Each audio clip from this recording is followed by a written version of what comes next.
मनुष्य को बुरे वक्त में इन चीजों का साथ कभी नहीं छोड़ना चाहिए। चाणक्य के अनुसार हर व्यक्ति के जीवन में बुरा वक्त आता है, लेकिन इस बुरे वक्त से वे ही लोग उभर पाते हैं जो इन चीजों का साथ नहीं छोड़ते हैं। आइए जानते हैं इन चीजों के बारे में। चैनल पर नए हैं सब्सक्राइब जरूर करें। वीडियो अच्छा लगे लाइक करें, कमेंट करें। आचार्य चाणक्य श्रेष्ठ विद्वान थे। वे योग्य शिक्षक भी थे। प्रसिद्ध तक्षशिला विश्वविद्यालय में वे आचार्य थे। उन्होंने समाज और मनुष्य को प्रभावित करने वाले सभी कारणों का बहुत गहराई से अध्ययन किया था। उनका मानना था कि व्यक्ति की पहचान संकट यानी बुरा समय आने पर ही होती है। चाणक्य के अनुसार बुरा वक्त हर किसी के जीवन में आता है, लेकिन इस बुरे वक्त में जो धैर्य और संयम को नहीं त्यागता है वही इस बुरे वक्त से बाहर निकल पाता है। इसके अतिरिक्त उन्होंने कुछ और चीजों के बारे में भी बताया है जिन्हें मनुष्य को नहीं त्यागना चाहिए। खास तौर पर बुरे समय में, विपत्ति और संकट के समय यही चीजें व्यक्ति को जीने की राह दिखाती हैं। इन चीजों के सहारे ही व्यक्ति आगे बढ़ता है और अपने परिश्रम से बुरे वक्त से निकलकर सफलता को प्राप्त करता है। बुरे वक्त में धैर्य नहीं खोना चाहिए। मनुष्य के जीवन में जब बुरा समय आ जाए तो इससे घबराना नहीं चाहिए। बुरा समय भी व्यक्ति के जीवन में उसी तरह से होता है जैसे दिन के बाद रात। रात गुजरते ही फिर से सवेरा होता है। मनुष्य के जीवन में आने वाले सुख दुख के पल भी ऐसे ही होते हैं। जब सुख स्थायी नहीं है तो दुख भी स्थायी नहीं है। इसलिए मनुष्य को बुरे वक्त के लिए भी तैयार रहना चाहिए। बुरे वक्त को धैर्य के साथ गुजारना चाहिए। जो लोग धैर्य को त्याग देते हैं उनका जीवन संकटों से भर जाता है। संयम से लेना चाहिए काम। खराब समय जब भी आए तो व्यक्ति को बहुत ही गंभीर हो जाना चाहिए और बड़े संयम से काम लेना चाहिए। बुरे वक्त में एक गलत फैसला मुसीबत को बढ़ा सकता है, इसलिए बहुत सोच समझ कर ही कदम उठाना चाहिए। अच्छे समय का इंतजार करना चाहिए। क्रोध पर काबू रखना चाहिए। मनुष्य का खराब समय हो तो उसे क्रोध से बचना चाहिए। तनाव के कारण क्रोध आना स्वाभाविक है, लेकिन इससे हर संभव तरीके से बचना चाहिए। बुरे समय में क्रोध आग में घी का काम कर सकता है और एक नई मुसीबत को जन्म दे सकता है। परिश्रम करते रहना चाहिए। कितना ही खराब समय आ जाए व्यक्ति को बैठे नहीं रहना चाहिए। लगातार परिश्रम करते रहना चाहिए। परिश्रम ही व्यक्ति को इस संकट से निकलने में मददगार होता है। हिम्मत हार कर हाथ पर हाथ रखकर बैठ जाने से बुरा वक्त नहीं जाएगा। इसके लिए सतत परिश्रम करते रहना चाहिए। वीडियो अच्छा लगे लाइक करें। आप कहां से हैं कमेंट करके बताएं, जिससे पता लगे मेरा वीडियो कहां तक पहुंच रहा है। अपने दोस्तों के साथ शेयर करें। धन्यवाद।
25 व्यक्ति जो चाहे बन सकता है यदि विश्वास के साथ इच्छित वस्तु पर लगातार चिंतन करे।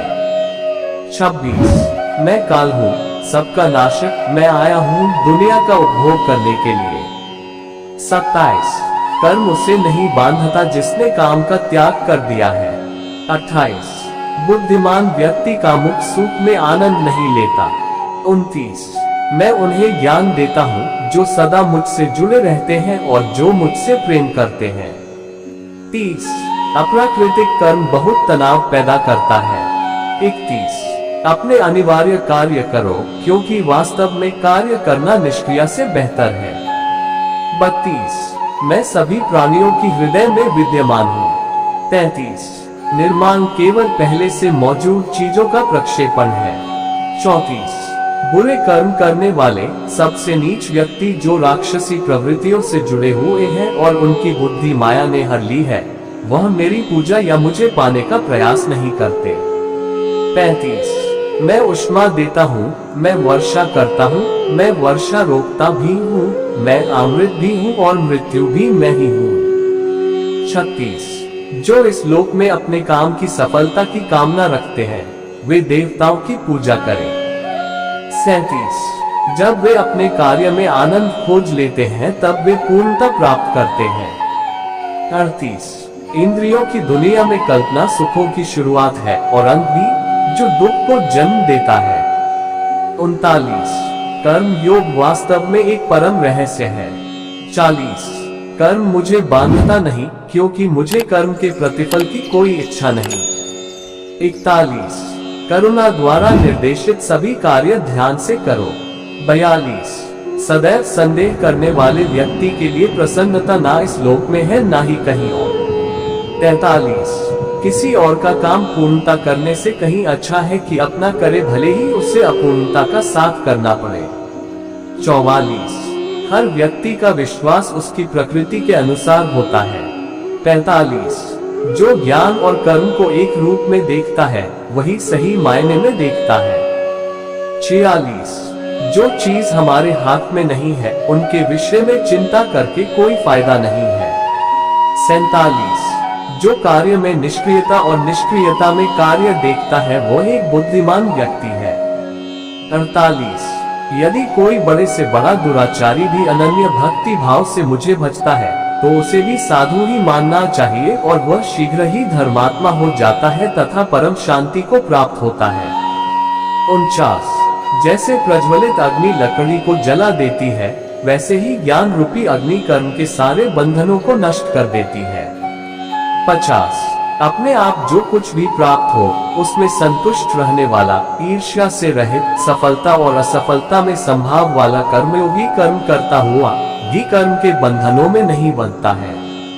51 जो आशा रहित है, जिसके मन और इंद्रियां वश में है, जिसने सब प्रकार के स्वामित्व का परित्याग कर दिया है, ऐसा मनुष्य शरीर से कर्म करते हुए भी पाप को प्राप्त नहीं होता। 52 काम, क्रोध और लोभ ये चीजों को नरक की ओर ले जाने वाले 3 द्वार हैं।